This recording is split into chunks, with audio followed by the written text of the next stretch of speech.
50,000 more police officers, we've given them more powers, and we've toughened up sentencing. Introduction of the pilot of our serious violence reduction orders. Expand stop and search. The government has quietly introduced a new stop and search power, Serious Violence Reduction Orders, or SVROs.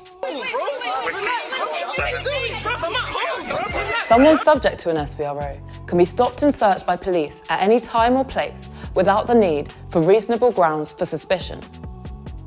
If a person fails to comply, this can result in a prison sentence of up to 2 years.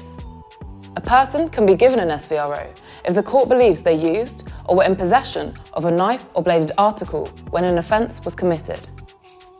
Like the injustice of joint enterprise, someone can also be given an SVRO even if they didn't use or have a bladed article when an offence was committed, but a person they were with did, and they ought to have known. But campaigners argue it's another name for guilt by association, because prosecutors can hold a group liable for the actions of one member. SVROs are harmful, discriminatory, and counterproductive. Policing interventions similar to SVROs are associated with higher rates of anxiety, suicide attempts, and other serious mental and physical health problems. This is particularly the case for people of colour. I think they definitely don't have a clue like how it impacts us, on an emotional level. I think they just see it as, they're doing their job and this is their everyday. But for us, it's like, you can just be walking down the road with your friends and now you're going through this traumatic experience, you've got guns, tasers pointed at you, that's going to change you for the rest of your life.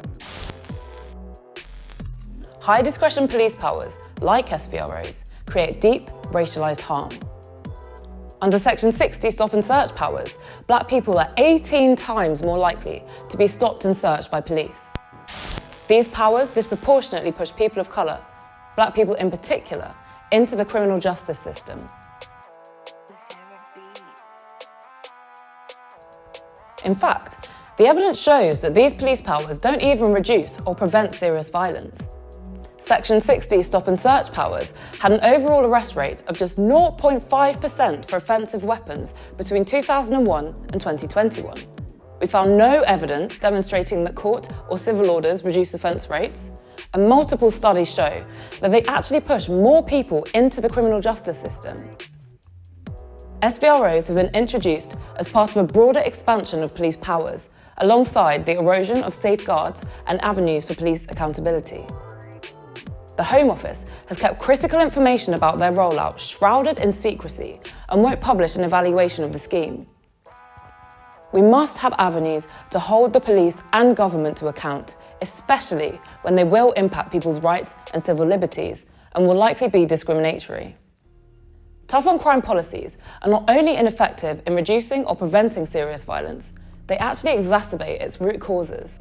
The cost of living in the UK is rising.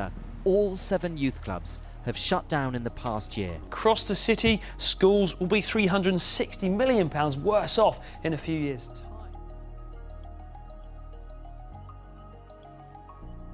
We're calling for an end to SVROs, an end to harmful policies, and a focus on real solutions.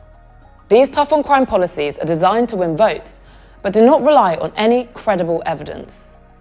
To actually tackle serious violence, we must address entrenched inequality in our society.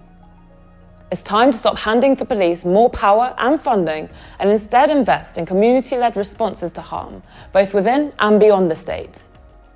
We need to move beyond endless cycles of punishment and state violence and instead meaningfully invest in social welfare provision so that everyone can thrive.